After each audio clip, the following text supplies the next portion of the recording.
सवाल यही था कि भाई जैसे जन्म मृत्यु के चक्र से मुक्त हो गया, मुझे दोबारा जन्म नहीं लेना। हाँ, तो इसका जवाब ये है कि आपका जो शरीर है, ठीक है, जो आत्मा है, वो तीन चीजों से बनी है। एनर्जी, सबसे पहली चीज एनर्जी। एनर्जी के कितने फॉर्म होते हैं? तीन फॉर्म होते हैं बस। Energy can be only describe into three forms: vibration, sound, तीसरा हो गया कलर। ठीक है, तीन फॉर्म में एनर्जी को, सारी दुनिया की किसी भी एनर्जी को तीन फॉर्म में आप डिस्क्राइब कर सकते हो। तो जो आपकी सोल होती है, बिकॉज एक आपका मेन सोर्स ऑफ जनरेशन हो गया जनरेटर, जो इलेक्ट्रिसिटी जनरेट करता है, वो हो गया आपका सेंट्रल सोल। ठीक है, वो आपके डिफरेंट अलग अलग एनर्जी पॉइंट्स में आपकी पूरी बॉडी में स्प्रेड करती है एनर्जी, डिफरेंट लेवल की, डिफरेंट एटॉमिक स्ट्रक्चर की। ठीक है, जो एलिमेंट्स कहते हैं ना हम लोग की 5 एलिमेंट्स हैं, एक्चुअली 5 नहीं, बहुत ज़्यादा हैं, 7 से भी ज़्यादा हैं। There are 100 over elements. हाँ, सब एलिमेंट्स सब मिलाओगे तो 100 ओवर होते हैं। तो मुझे पंच तत्व, हाँ, मेन वही बोलते हैं, बट होते बहुत ज़्यादा हैं, उसके भी मिक्सचर एंड ऑल दैट कई सारे होते हैं। तो वो अलग अलग तरीके के एटॉमिक स्ट्रक्चर में आपकी बॉडी में रहते हैं। When you meditate and you have the right spiritual guru who is already elevated, elevation में भी डिफरेंट लेवल होते हैं।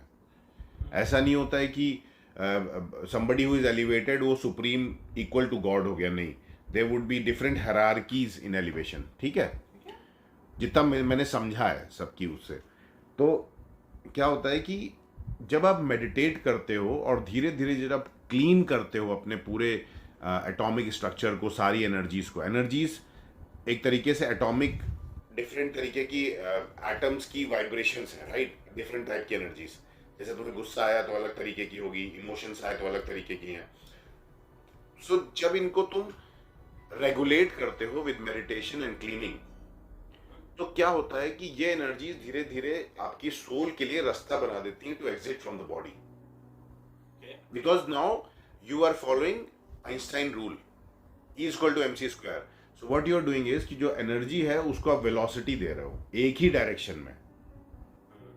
समझ में आई बात? अब जो सेंट्रल एनर्जी है, जो आपकी सोल है, वो बाकी हर तरफ एनर्जी को लॉस करने की बजाय वो कॉन्सेंट्रेट होकर के मेडिटेशन के टाइम धीरे से एक ही जगह से वो आपकी सारी एनर्जी को विस्फोटित कर रही है।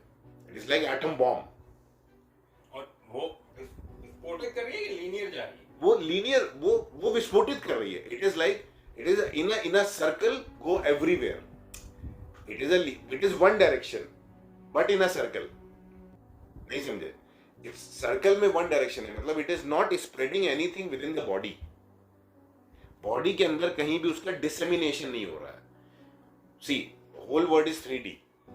तो एक दिशा का मतलब है सारी दिशाओं में एक ही direction. It's line going out from the centre, ऊपर नीचे दाएं बाएं, correct, from the centre, right. वो तो तुम्हारा जो है मेगा बैंग हो गया ना, जो करेक्ट, एटम बॉम्ब, मैंने जैसे बोला एटम बॉम्ब की तरह विस्फोट हो रहा है, right. Now this makes your soul to release from the body. अब क्या होता है कि it got the speed, energy को स्पीड में कन्वर्ट कर दिया। मोमेंट एनर्जी स्पीड में कन्वर्ट हुई किसी एक डायरेक्शन में। इसीलिए बोलते हैं कि who is evolve, he is multi dimensional. जो इवॉल्व होते हैं मल्टी डायमेंशनल होते हैं। They can be at one place at a time and eight the same time they can be at other place, because वो 3D explosion है। So I can be here, I can be there, everywhere it's a 3D, right.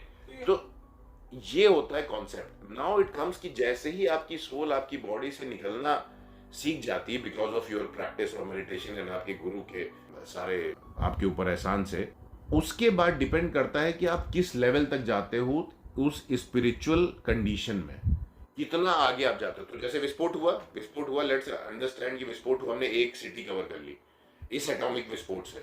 धीरे धीरे हम इतना बड़ा विस्फोट करना सीख गए कि आप 2 सिटी, 10 सिटी, पूरा शहर और फिर उसके पूरा। एक्चुअली यहाँ पे जो कंफ्यूजन फैक्टर था ना मेरे लिए, हाँ, वो यही था, तुम बार बार बॉडी वर्ड यूज करो। अभी समझ में आया तुमको थोड़ा सा? तुम बॉडी यूज मत करो, बॉडी से तुम्हें अपने आप को समझो। Spiritual body, you think like spiritual body, ठीक है। अब मैं बताता हूँ। सो स्पिरिट, तो आई कम टू दैट।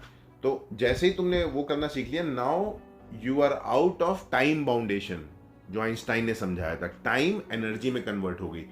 तो इसलिए जो तुम्हारा क्वेश्चन था कि भाई एक बार अगर बॉडी से बाहर निकल गई तो क्या वापस आ सकती है, मोक्ष मिल जाता है? तो उसका आंसर ये है कि वो डिपेंड करता है कि आप उसको कितना आगे तक जा चुके हो। क्योंकि आप टाइम को और एनर्जी को आपने क्या कर दिया है कि आपने उसका फॉर्मूला जो आइंस्टाइन का था उसको इम्प्लीमेंट कर दिया है इन योर प्रैक्टिकल लाइफ। हाँ, वो लेवल कर दिया। ठीक है, तो अब क्या होता है कि आपकी जैसे ही ये सोल इस बॉडी के बाहर जाती, there is nothing called time. Time जैसा कुछ नहीं है। तब क्या होता है कि आपकी हैवीनेस ऑफ सोल, हैवीनेस का मतलब वही हुआ कि कितना आप एक शहर को कवर कर सकते हो या आप एक पूरे कंट्री को कवर कर सकते हो, इन अ वे मैं जो समझाना चाह रहा हूँ। तो क्या होता है, तो क्या मतलब मैं तुम्हें बता रहा हूँ कि स्प्रेड इन द सेंस, तो जब वो एक शहर की लिमिट में है, ठीक है, तो उसका टाइम उतना ही है। वो सोल उस पर्टिकुलर टाइम के बाद वापस बर्थ लेगी, उसको मोक्ष मिल चुका है। शहर का मतलब समझ रहे हो, डोंट कंसिडर एज शहर का मतलब है कि वो 50 साल का उसको इस लेवल की है कि वो 50 साल के लिए इस शरीर से मुक्त है। 50 साल in terms of time I am saying, उसकी एनर्जी और उसका इवोल्यूशन इतना हुआ है, कन्वर्जन ऑफ एनर्जी इतना हुआ है, ठीक है। दूसरी सोल इस लेवल तक मुक्त है, इतनी ज्यादा सूक्ष्म हो चुकी है, इतनी ज्यादा रिफाइन हो चुकी है कि वो इस अर्थ के टाइम के हिसाब से 10,000 साल के लिए मुक्त है, heaviness of vibration.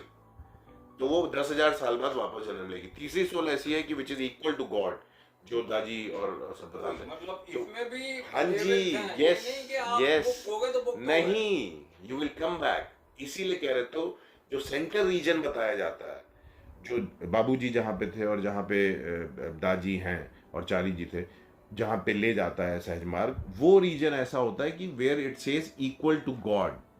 So when you are equal to God, तब आपको जन्म लेने की जरूरत नहीं, वो आपके ऊपर होती है। यानी कि जब आपको परम सत्ता से कोई काम दिया जाता है, कि जैसे कृष्ण थे या और भी थे, जितना मैंने सुना है मुझे उतना आइडिया, तब आप जन्म लेते हो for poor people like us.